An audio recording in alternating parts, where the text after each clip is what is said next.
জাতীয় নির্বাচনকে ঘিরে ৩টি বড় রাজনৈতিক জোটের আত্মপ্রকাশের আভাস। তফসিল ঘোষণার তারিখ এগিয়ে এলেই চূড়ান্ত সিদ্ধান্ত।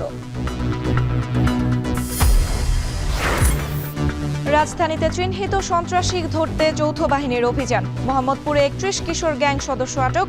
দ্রুতই পরিস্থিতি উন্নতির আশা উপদেষ্টা আসিফের। জনমনে যে আতঙ্ক তৈরি হয়েছিল সেটা খুব দ্রুত সেটা থেকে উত্তরণ করা সম্ভব হবে। রোজায় নিরবচ্ছিন্ন বিদ্যুৎ সরবরাহের প্রস্তুতি বিদ্যুৎ বিভাগের। আমদানি নির্ভরতা কমিয়ে নিজস্ব প্লান্টগুলোর সক্ষমতা বাড়ানোর পরামর্শ। এবং বিদেশে চাকরির প্রলোভনে সাইবার ক্রাইমের ফাঁদে অভিবাসন প্রত্যাশীরা। অপরাধে জড়াতে না চাইলে চরম নির্যাতন ও প্রাণনাশের হুমকি।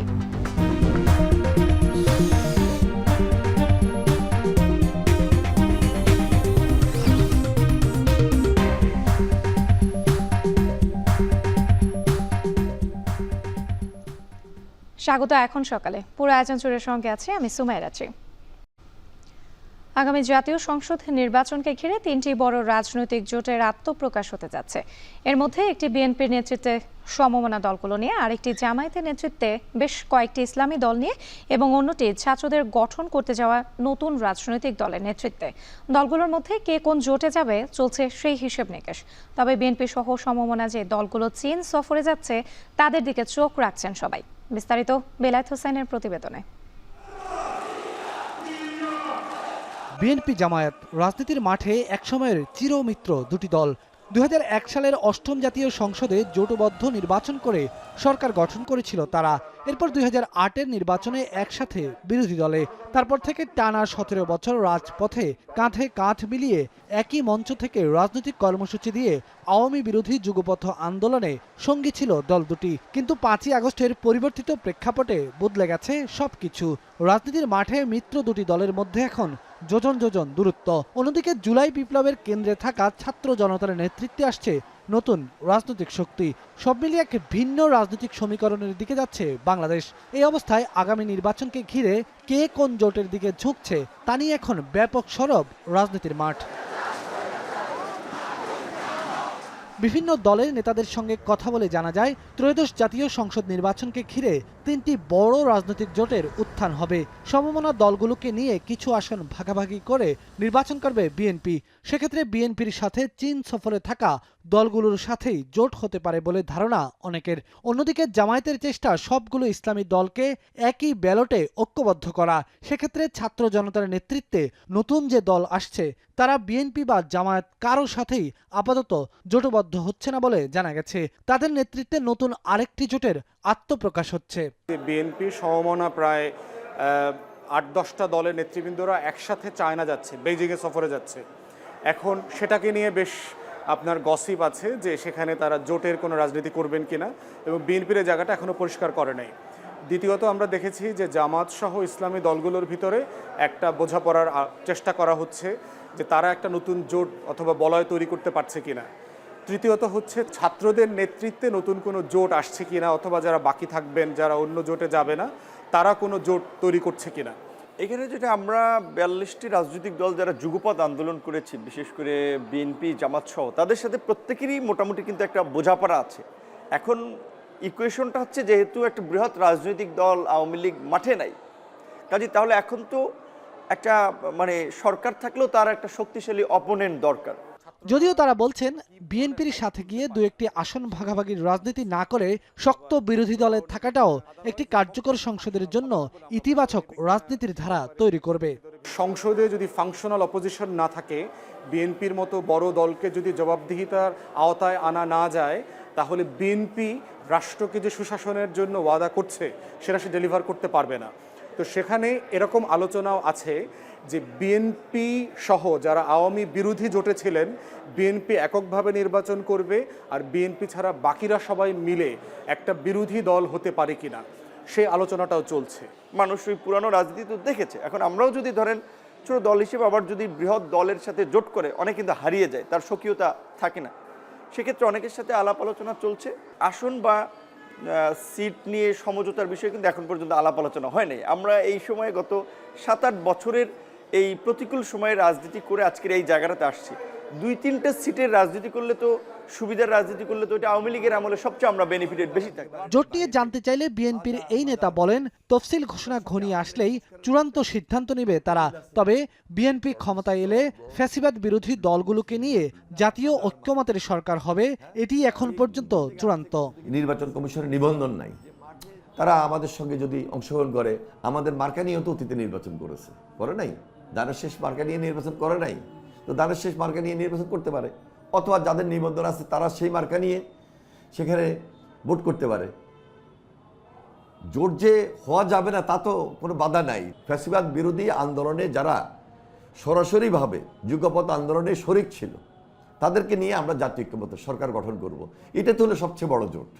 অন্যদিকে জামায়াতের এই শীর্ষ নেতা বলছেন, 300 আসনে ভোট করার প্রস্তুতি নিয়ে এগিয়ে যাচ্ছেন তারা। তবে ইসলামী দলগুলোকে নিয়ে একটি জোটের রূপরেখা রয়েছে দলটির অভ্যন্তরীণ আলোচনায়। হ্যাঁ, আমাদের সাথে ফ্যাসিবাদ বিরোধী যে শক্তি আছে, যে দলগুলো আছে, দল আছে, বিভিন্ন পার্সোনালিটিস আছে, প্রতিষ্ঠান আছে, সবার সাথে আমাদের যোগাযোগ আছে। মানুষ জানতেছে, বুঝতেছে এবং অতীতের কর্মকাণ্ডগুলো মানুষ দেখেছে। এই জন্য মানুষের কাছে এটা স্পষ্ট হয়ে গেছে, আসলে এই ইসলামপন্থীদের ঐক্য জাতিকে নতুন একটা সম্ভাবনার দিগন্ত দেখাতে পারে। বিএনপি এবং জামায়াত দুই দলের নেতাদের সাথে কথা বলে জানা গেল, এবারের নির্বাচন কিংবা জাতীয় ঐক্যমতের সরকার কোনোটিতেই কেউ কারো সঙ্গী হচ্ছে না। বেলায়েত হোসাইন, এখন, ঢাকা। যৌথ বাহিনীর অভিযানে রাজধানীর মোহাম্মদপুর থেকে 31 জন কিশোর গ্যাং সদস্য আটক হয়েছে। পাশাপাশি রাতে রাজধানীর 65টি স্থানে চেকপোস্ট বসিয়ে চলে তল্লাশি। আইনশৃঙ্খলা বাহিনীর রাতের কার্যক্রম পরিদর্শন করে ডিএমপি কমিশনার জানিয়েছেন, চিহ্নিত সন্ত্রাসী ধরতে অভিযান পরিচালনা করছেন তারা। আর উপদেষ্টা আসিফ মাহমুদের আশ্বাস, দ্রুতই পরিস্থিতির উন্নতি হবে। তহিদুল তারিকের প্রতিবেদন।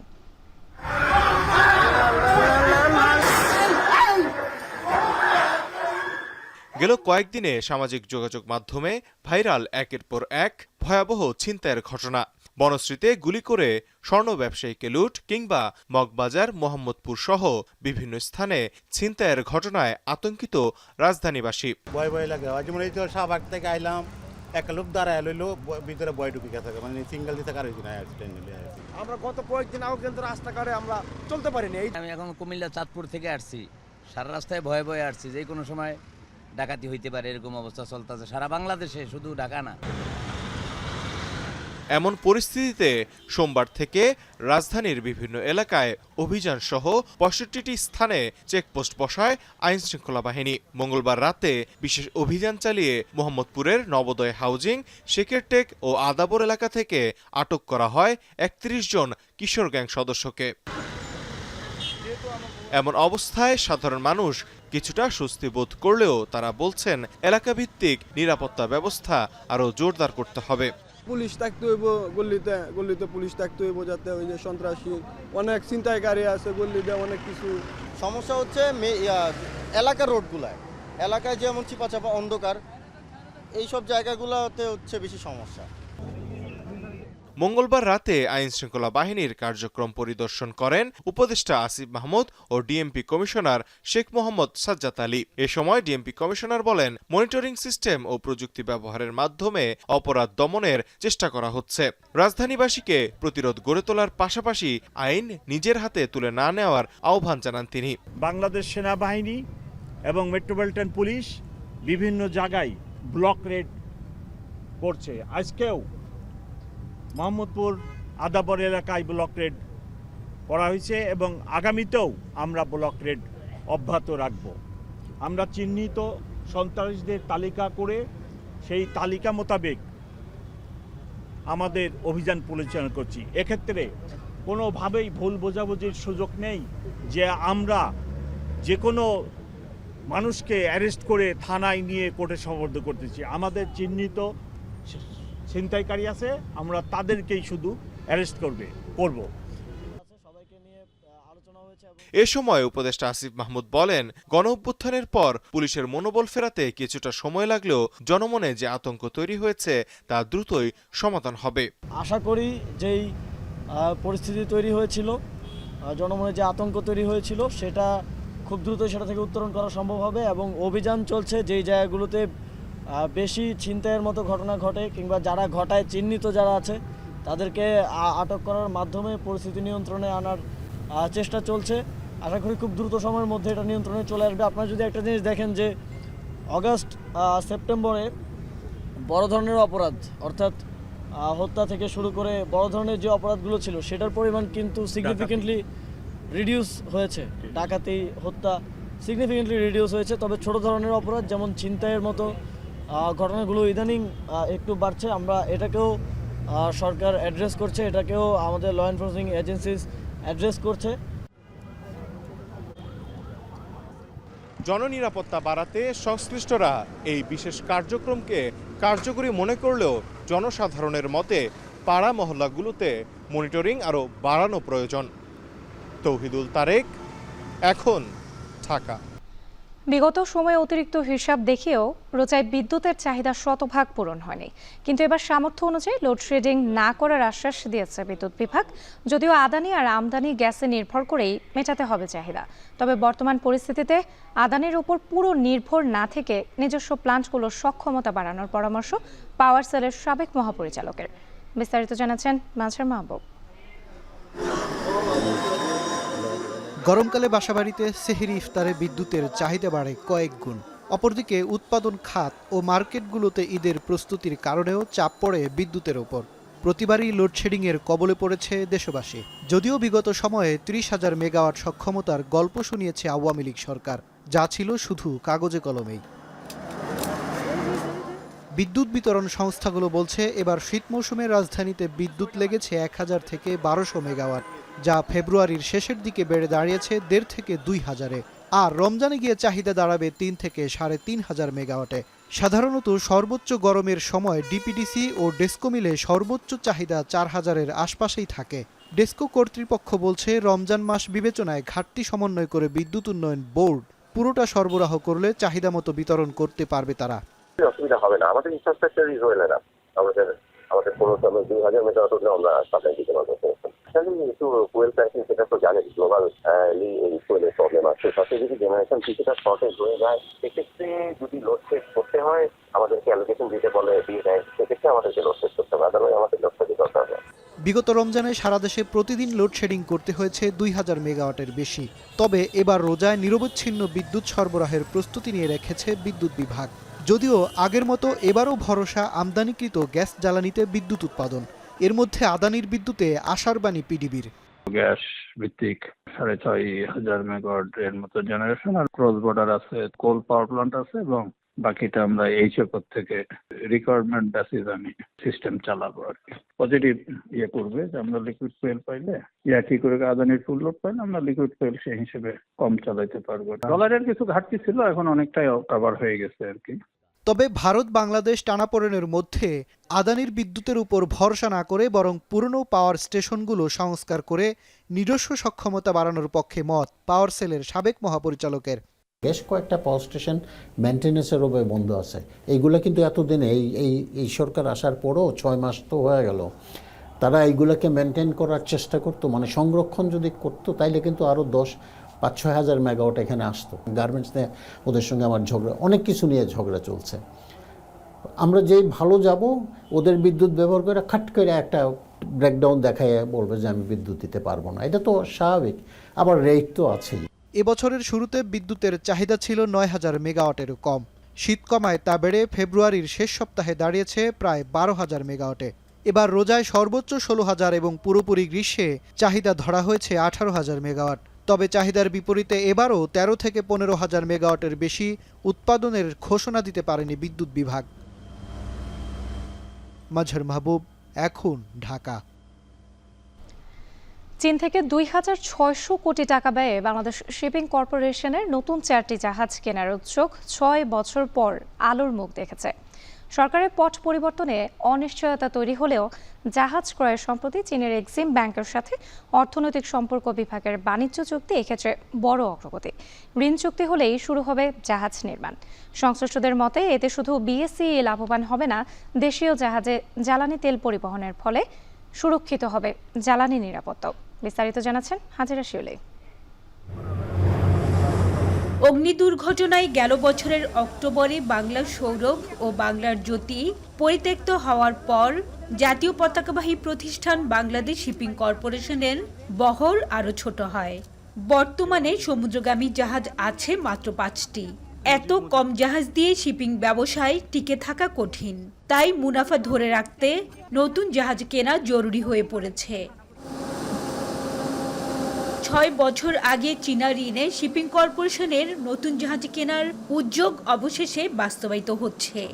সম্প্রতি চীনের এক্সিম ব্যাংকের সাথে বাণিজ্য চুক্তি করেছে অর্থনৈতিক সম্পর্ক বিভাগ।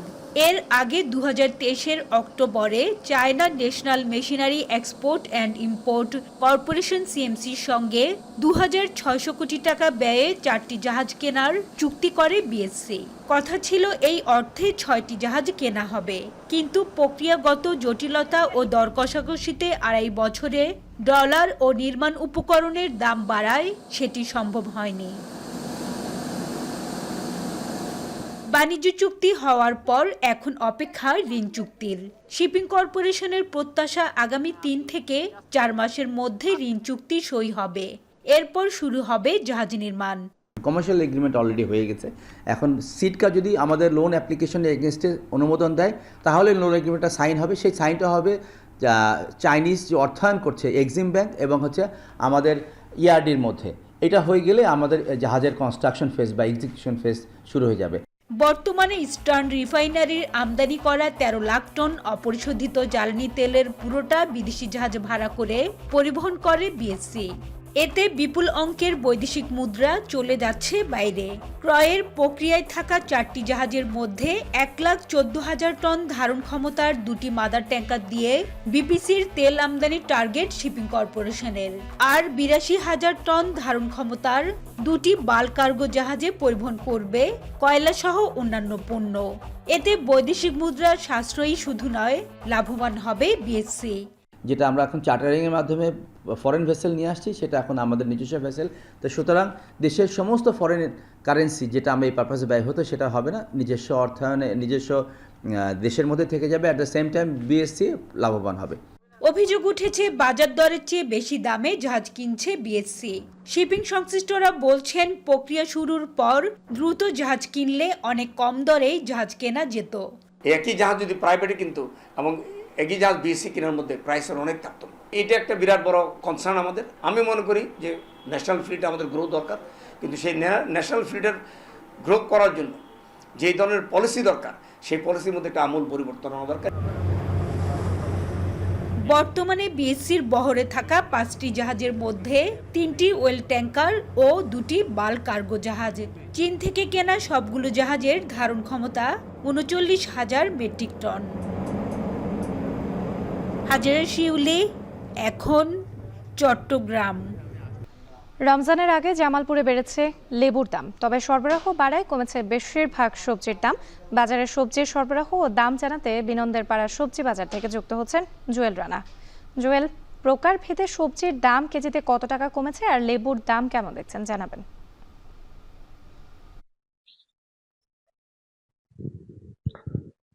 রাত্রে জামালপুরে যে বিস্তীর্ণ চরাঞ্চল রয়েছে সেই চরাঞ্চলে এই চলতি বছর প্রচুর শাকসবজি উৎপাদিত হয়েছে। সেই শাকসবজি জামালপুরের চাহিদা পুষিয়েও পার্শ্ববর্তী জেলা সহ ঢাকা রাজধানী সারা দেশে সরবরাহ করা হচ্ছে।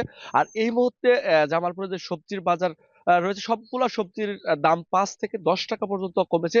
আজকে আমি যে বিনন্দের পাড়া সবজির বাজার রয়েছে সেই সবজির বাজারের দামগুলো একটু জানিয়ে দিই। সেটি হচ্ছে আলু আজকে বিক্রি হচ্ছে 18 থেকে 20 টাকা পর্যন্ত, বেগুন বিক্রি হচ্ছে 25 থেকে 30 টাকা, গাজর 25 থেকে 30 টাকা, লেবু বিক্রি হচ্ছে 110 থেকে 120 টাকা পর্যন্ত। অর্থাৎ রমজানের আগে লেবুর দামটি প্রতি কেজিতে 10 থেকে 20 টাকা পর্যন্ত বেড়েছে। অর্থাৎ লাউ বিক্রি হচ্ছে 10 থেকে 15 টাকা, মিষ্টি লাউ 10 থেকে 15 টাকা, গাজর বিক্রি হচ্ছে 25 থেকে 30 টাকা, কাঁচামরিচ বিক্রি হচ্ছে 35 থেকে 40 টাকা, পেঁয়াজ বিক্রি হচ্ছে 35 থেকে 40 টাকা। এই যে সবজিগুলো সেই সবজিগুলোর দাম কিন্তু প্রতিনিয়ত কমছে। আরেকটি কারণ হচ্ছে জামালপুরে চলতি বছর প্রচুর শাকসবজি উৎপাদিত হয়েছে, সেই সবজিগুলো বাজারে বেশ সরবরাহ হয়েছে বিধায় সাধারণ ক্রয় ক্ষমতার মধ্যে রয়েছে কিন্তু এই সবজিগুলো। আরেকটি বিষয়, আমরা কয়েকজন ক্রেতার সাথে কথা বলেছি এই সকালবেলা এই হাটে।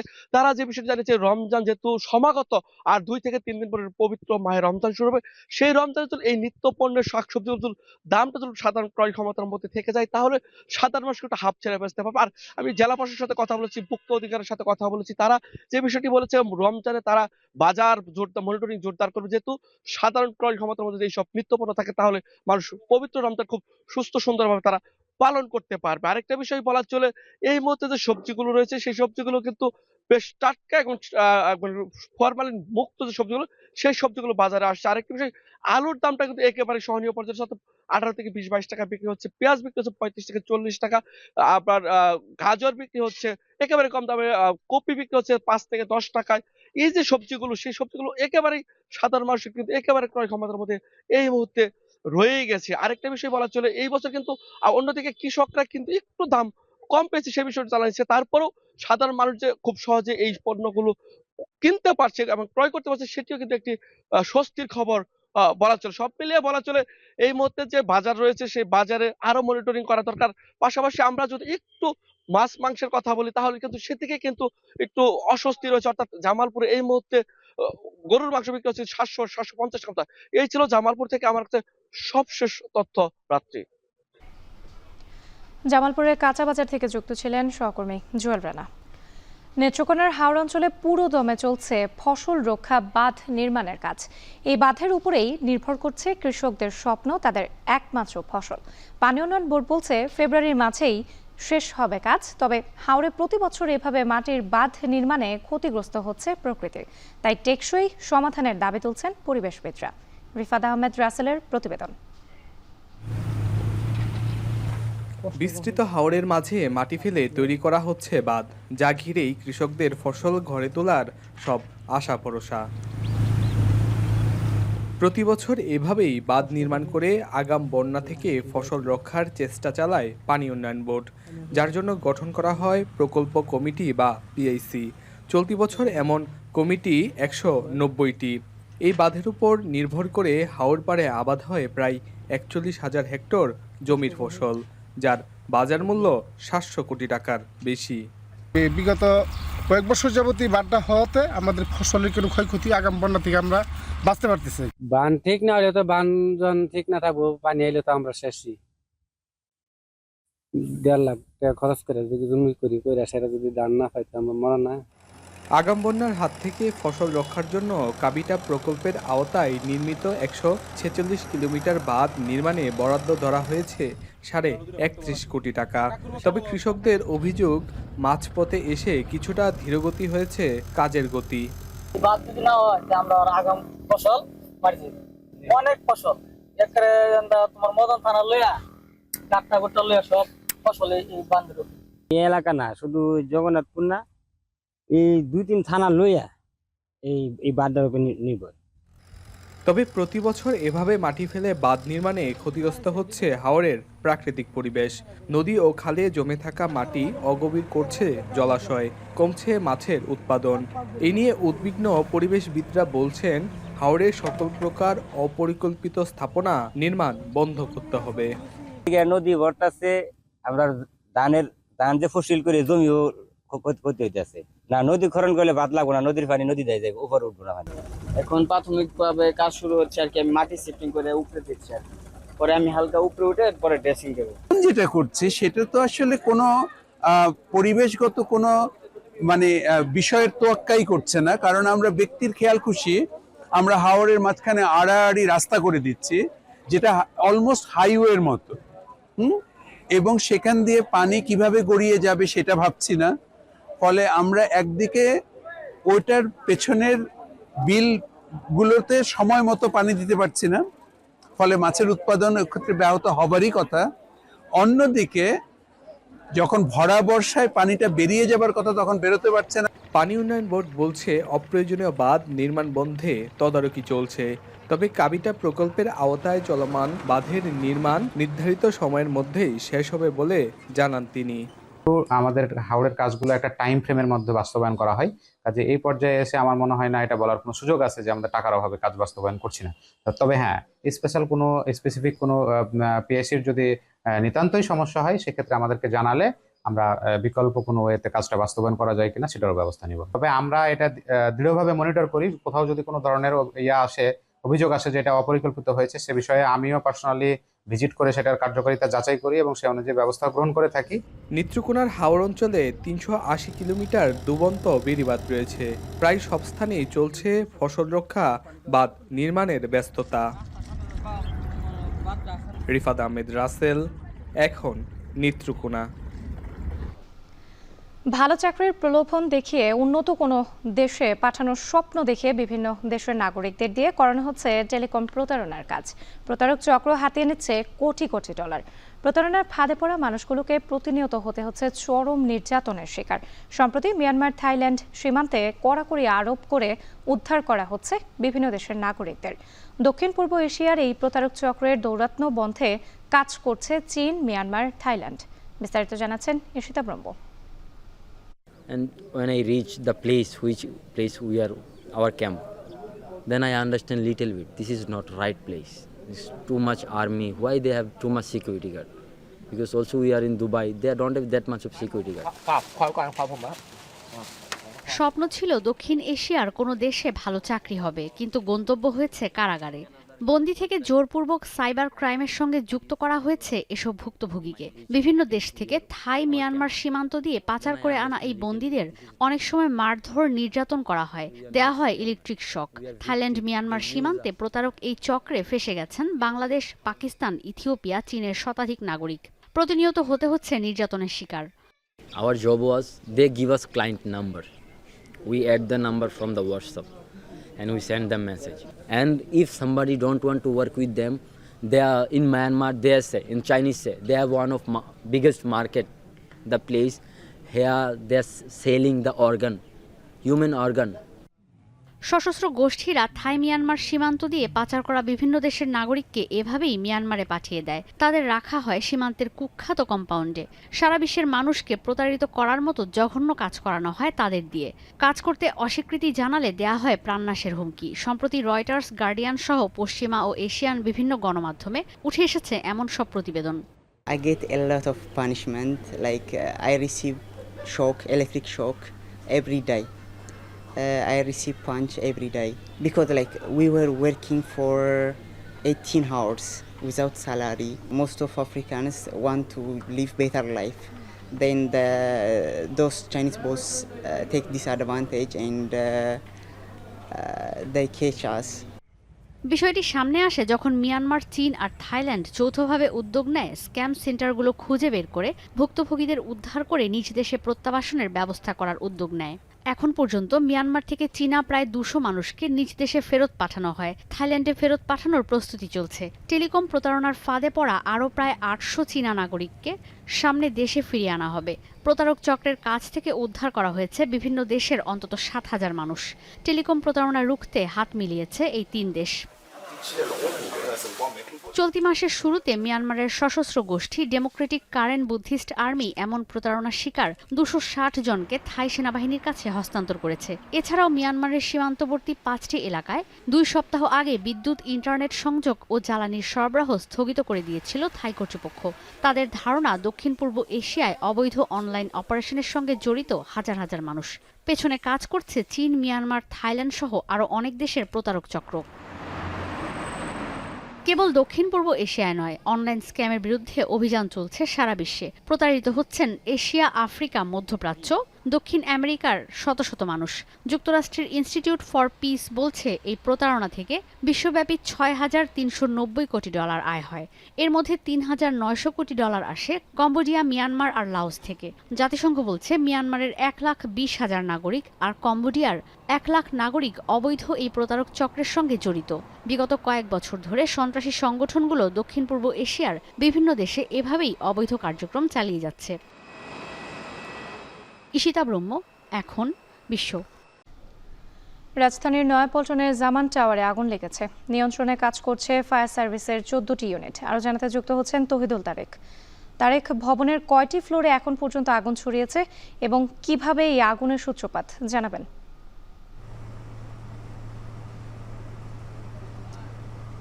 রাত্রি, যেমনটা আপনি বলছিলেন যে এই মুহূর্তে 14টা ইউনিট এখানে আগুন নিয়ন্ত্রণের কাজ করছে। আমরা এখানে পৌঁছানোর সাথে সাথেই যেই 14টি ইউনিট কাজ করছে তাদের প্রধান যিনি আছেন ঢাকা ডিভিশনের, তার সাথে কথা বলার চেষ্টা করেছি এবং জানার চেষ্টা করেছি। তিনি আসলে আমাদেরকে জানিয়েছেন যে এই ভবনের জামান টাওয়ারের 6th ফ্লোর বা 6ষ্ঠ তলায় মূলত আগুনটা লাগে এবং এখন পর্যন্ত তারা বলতে পারছে না যে আগুন নিয়ন্ত্রণে আছে। অবশ্য যেমনটা আপনারা দেখছেন কোনো আগুন দেখা যাচ্ছে না এই মুহূর্তে, কিন্তু তারা বলছেন না যে আগুন নিয়ন্ত্রণে আছে, কারণ আমাদেরকে জানানো হয়েছে যে এই ফ্লোরের রুফটপে বেশ কিছু ইলেকট্রিক তার রয়েছে। তারা আসলে সেখানে যাচ্ছেন, পৌঁছেছেন এবং সেখানে তারা চেক করে দেখছেন যে আর কোনো আগুন আছে কি না।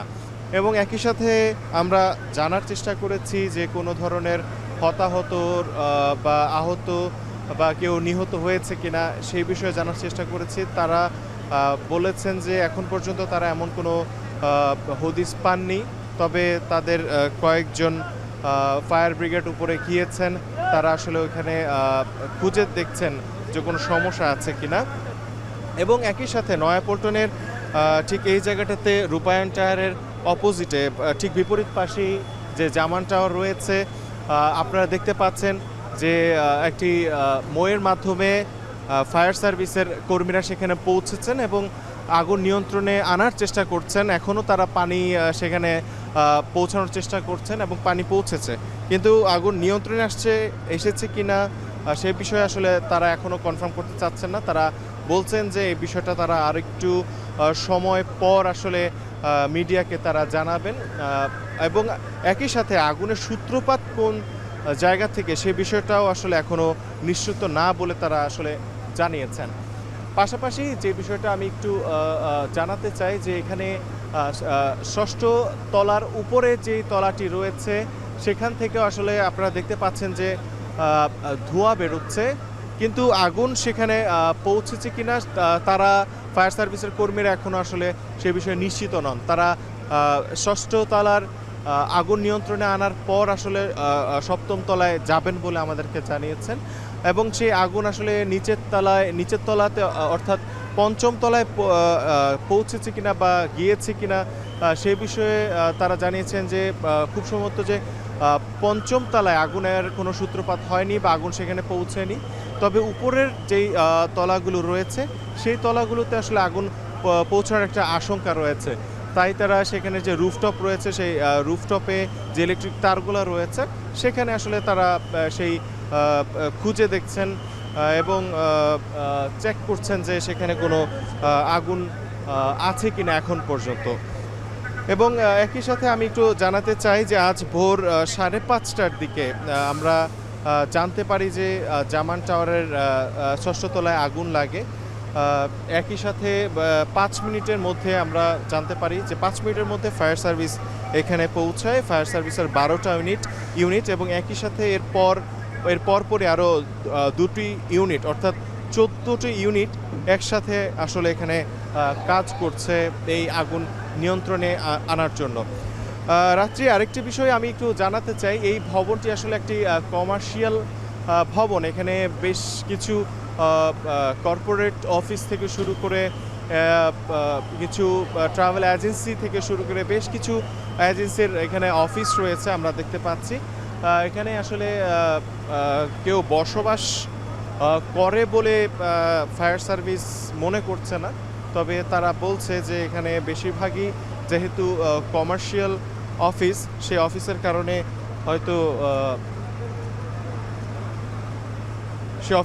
হয়তো হতাহতের সংখ্যাটা খুব একটা তারা মনে করছেন যে নাও হতে পারে, কিন্তু তারপর আমাদের নিশ্চিত করেনি। তারা বলছে যে তারা সময় নেবে এবং সময় নিয়ে তারা ভালোভাবে তদন্ত করে আসলে তারা এই আমাদেরকে সর্বশেষ কি তারা পেলেন তা আমাদেরকে জানাবেন। রাত্রি আরেকটা বিষয় আমি একটু জানাই যে আরেকটি বিষয় সেটা হচ্ছে এই জামান টাওয়ারের পাশাপাশি যে টাওয়ারগুলোতে আসে সেখানেও আসলে শেষ করার আগুন লাগার কোনো আশঙ্কা নেই বলে আমাদেরকে জানানো হয়েছে।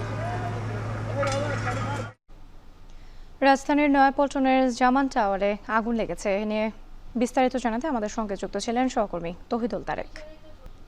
এবারে খেলার প্রসঙ্গ। বয়স 32-এর বেশি, এই অজুহাতে জাতীয় দল থেকে বাদ পড়লেন তারকা হকি খেলোয়াড় রাসেল মাহমুদ জিমি। এ নিয়ে জাতীয় ক্রীড়া পরিষদ চিঠি পাঠালেও নিজেদের সিদ্ধান্তে অটল ফেডারেশন, জানিয়েছেন হকি ফেডারেশনের সাধারণ সম্পাদক রিয়াজুল হাসান। ইন্দোনেশিয়ায় অনুষ্ঠেয় আসন্ন AHF কাপকে ঘিরে ক্যাম্প শুরু হলেও এখনও পৃষ্ঠপোষক পায়নি ফেডারেশন। এসকে শাওনের প্রতিবেদন। রাসেল মাহমুদ জিমি দেশের হকির সবচেয়ে বড় বিজ্ঞাপন। ঝিমিয়ে পড়া খেলাটায় পারফর্ম করে লম্বা সময় লাইমলাইটে 37 বছর বয়সী খেলোয়াড়। তবে ঠুনকো এক অজুহাতে ছোট খেলাটির বড় তারকাকে বাতিলের খাতায় ফেলে দিয়েছে ফেডারেশন। বয়স 32-এর বেশি হওয়ায় নাকি জাতীয় দলে খেলার যোগ্যতা হারিয়েছেন তিনি। আসন্ন AHF কাপকে সামনে রেখে 20 ফেব্রুয়ারি 57 জন খেলোয়াড়ের একটা পরীক্ষা নিয়েছে দেশের হকির নিয়ন্ত্রক সংস্থা। সেখানে রাখা হয়নি জিমিকে, যা নিয়ে আলোচনা সমালোচনা হয়েছে অনেক।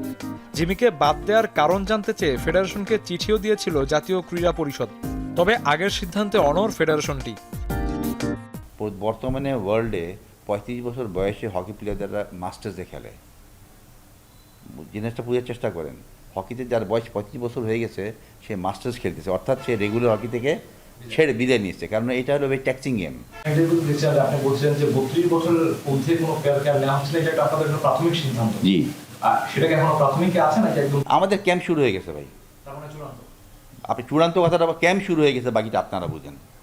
আমাদের ক্যাম্প কিন্তু শুরু হয়ে গেছে, ইনশাল্লাহ এইভাবেই ক্যাম্প চলবে এবং ভবিষ্যতে আমাদের ক্যাম্পিং আমরা এখন অ্যাকচুয়ালি চেষ্টা করছি সবচেয়ে মডার্ন ওয়েতে যাব। অদ্ভুতরে এই সিদ্ধান্ত থেকে সরে না আসলে জিমির 22 বছরের আন্তর্জাতিক ক্যারিয়ারের এখানেই ইতি হচ্ছে নিশ্চিতভাবেই। তাতে দেশের হকির নক্ষত্রের বিদায়টা যে সুখকর হবে না তা বলাই যায়, কারণ এপ্রিলে হতে যাওয়া AHF কাপে লাল সবুজ জার্সিতে দেখা যাবে না তাকে, যে কারণে মাঠ থেকে অবসর নেওয়া হচ্ছে না তার। ইন্দোনেশিয়ায় হতে যাওয়া টুর্নামেন্টকে ঘিরে 45 জনের ক্যাম্প শুরু হয়ে গেছে এরই মধ্যে, যদিও টুর্নামেন্টে অংশ নিতে এখনও পর্যাপ্ত অর্থের ব্যবস্থা করতে পারেনি ফেডারেশন। সত্যি কথা যদি বলি, যে আপনি বলেন কি টিম যাওয়ার টিকিটের টাকা আছে কিনা, না টিকিটের টাকা নেই। কারণ আপনি বলতে পারেন প্রশ্ন হবে টাকা কোথায় পাবেন, চেষ্টা চলতেছে, উপরে আল্লাহ, নিচে আমাদের সবাই চেষ্টা চলতেছে, ইনশাল্লাহ ম্যানেজ হয়ে যাবে। ম্যানেজ হতে ব্যাগ পেতে কষ্ট হয় আর কি। তবে নারীদের হকি নিয়ে সুখবর দিলেন ফেডারেশন কর্তা। আগামী মাসে ইনশাল্লাহ উমেন্স ডেভেলপমেন্ট কাপ হবে, এখানে জেলা থেকে 10টা টিম আসতেছে খেলতে মেয়েদের। নারীদের নিয়ে টুর্নামেন্ট আয়োজনের পরিকল্পনা করলেও সূচি চূড়ান্ত করেনি ফেডারেশন। এসকে শাওন, এখন ঢাকা। বিগত বছরগুলোতে প্রিমিয়ার লিগের অপ্রতিদ্বন্দ্বী দল আবাহনী লিমিটেড। তবে সময়ের পরিক্রমায় সংকটে আবাহনী ম্যানেজমেন্টের পরিবর্তন আসার পাশাপাশি স্কোয়াডেও এসেছে ব্যাপক পরিবর্তন, যার অন্যতম কারণ ক্ষমতার পালাবদল আর বাজেট স্বল্পতা। একচ্ছত্র আধিপত্যেও ভাটা পড়েছে ঐতিহ্যবাহী দলটির। তবু শিরোপাতেই চোখ ডিফেন্ডিং চ্যাম্পিয়নদের। বিস্তারিত জানাচ্ছেন আরিফুল ইসলাম সাহাব। আবাহনীর সাথে বিজয়ের দীর্ঘযাত্রার সমাপ্তি। খালেদ মাহমুদ সুজনও এক যুগ পর আবাহনী কোচের দায়িত্ব থেকে নিজেকে সরিয়ে নিয়েছেন। স্থলাভিষিক্ত হয়েছেন নির্বাচক পদ থেকে অব্যাহতি দেয়া হান্নান সরকার। সাবেক আর বর্তমানের স্বতঃস্ফূর্ততাতেও অবশ্য ঢাকা পড়েনি ঐতিহ্যবাহী দলটির ভাঙা চেহারা। বাজেট স্বল্পতায় দাপুটে আবাহনীকে যে এবার চেনাই দায়। নাইম শেখ, বিজয় আসলে প্রুভেন পারফর্মার, সেখান থেকে তাদেরকে তো অবশ্যই মিস করব। দেশের প্রেক্ষাপটের সঙ্গে সঙ্গে তো অনেক কিছুতেই পরিবর্তন এসেছে। প্লেয়াররা যেমন নর্মালি যে ধরনের পেমেন্ট পায় সেখানেও তাদেরকে অনেক কম্প্রোমাইজ করতে হয়েছে। আবাহনীরও বাজেটটা নর্মালি যেরকমটা হতো আমরা দেখেছি, সেখান থেকে বাজেটও কিছুটা কনসিডার করতে হয়েছে। ডিফারেন্স আছে যে আসলে আমাদের লাস্ট ইয়ার থেকে আমরা হয়তো 3-4 জন প্লেয়ার মাত্র এখন পর্যন্ত আছি এই টিমে, বাট বাকিদের আমরা রাখতে পারিনি আসলে পরিস্থিতির কারণে, একটা বাজেটের ব্যাপার থাকে। তো সব কিছু মিলেই একটু তো ডিফিকাল্ট আমার কাছে মনে হচ্ছে। ডিপিএলে আবাহনী মানেই জাতীয় দলের ছায়াদল, একক আধিপত্যের উৎকৃষ্ট প্রমাণ। বিগত 4 আসরে 3 শিরোপা, কিন্তু 1 বছরের ব্যবধানেই সেই বাস্তবতার সাক্ষী আবাহনী লিমিটেড। অবশ্য এখান থেকেও ঘুরে দাঁড়াতে চান তিনি। ক্রিকেট খেলা আসলে নামে সবসময় আমি বিলিভ করতে চাই না। বড় নামের দিকে না ছুটে বরং আমরা যদি রেজাল্টের দিকে ছোটার চেষ্টা করি এবং প্রসেসটা ঠিক রেখে চেষ্টা করে যাই, আমার বিশ্বাস যে বড় নামগুলো হয়তো বা এখান থেকেও এই বছর পরে হয়তো অনেকগুলো বড় নাম হয়ে যাবে। নিশ্চিতভাবেই লক্ষ্য একটাই যে আবার যেন আবাহনীর গতবার যে লাস্ট চ্যাম্পিয়নশিপটা ছিল সেটাকে পুনরুদ্ধার করে কন্টিনিউ করার প্রসেসের মধ্যে রাখা। সময়ের পরিক্রমায় এবার উল্টে গেছে পাশার দান, তবে স্রোতের বিপরীতে থেকে গেছেন মোসাদ্দেক হোসেন সৈকত। সেটা দায়বদ্ধতার জায়গা থেকে হোক বা পুরনো লিগাসি ধরে রাখার জন্যই হোক। সার্বিক পরিস্থিতিতে যদিও আর্থিক অনিশ্চয়তায় ভুগছেন তিনি, তবে প্রত্যাশা বছরের ব্যবধানেই কেটে যাবে সকল অসঙ্গতি। সবাই একটু ইনসিকিউরের মধ্যে আছি পুরা সার্বিক পরিস্থিতি থেকে। আশা করতে পারি যে সামনের বছর হয়তোবা এই পেমেন্ট ইস্যু থেকে শুরু করে সবকিছু টিমগুলো খুবই অর্গানাইজভাবে আবার আসবে। তবে এইবার টাইমটা একটু সবার জন্য, প্রত্যেকটা টিমের জন্য, অফিসিয়ালদের জন্য, প্লেয়ারদের জন্য, সবার জন্য একটু টাফ টাইম থাকবে। প্রিমিয়ার লিগটা সবাই মেইন বেস করে চলে, পুরো বছরের একটা পারিশ্রমিকের ব্যাপার থাকে এখানে। তো ওইটাতে আমার মনে হয় যে অনেক বড় একটা লস প্লেয়ারদের জন্য। দীর্ঘ সময় পর আবাহনী আধিপত্য সংকটে থাকলেও মুদ্রার অন্য পিঠে আসার খবর, বিগত আসরগুলোর তুলনায় এবার জমে উঠতে পারে ডিপিএল। আরিফুল ইসলাম সাহাব, এখন, ঢাকা। শেষ করছি এখন সকাল। যাওয়ার আগে শিরোনামগুলো আরও একবার। জাতীয় নির্বাচনকে ঘিরে 3টি বড় রাজনৈতিক জোটের আত্মপ্রকাশের আভাস। তফসিল ঘোষণার তারিখ এগিয়ে এলেই চূড়ান্ত সিদ্ধান্ত। রাজধানীতে চিহ্নিত সন্ত্রাসী ধরতে যৌথ বাহিনীর অভিযান। মোহাম্মদপুরে 31 কিশোর গ্যাং সদস্য আটক, দ্রুতই পরিস্থিতির উন্নতির আশা উপদেষ্টা আসিফের। যেই পরিস্থিতি তৈরি হয়েছিল, জনমনে যে আতঙ্ক তৈরি হয়েছিল, সেটা খুব দ্রুত সেটা থেকে উত্তরণ করা সম্ভব হবে। রোজায় নিরবচ্ছিন্ন বিদ্যুৎ সরবরাহের প্রস্তুতি বিদ্যুৎ বিভাগের। আমদানি নির্ভরতা কমিয়ে নিজস্ব প্লান্টগুলোর সক্ষমতা বাড়ানোর পরামর্শ। এবং বিদেশে চাকরির প্রলোভনে সাইবার ক্রাইমের ফাঁদে অভিবাসন প্রত্যাশীরা। অপরাধে জড়াতে না চাইলে চরম নির্যাতন ও প্রাণনাশের হুমকি।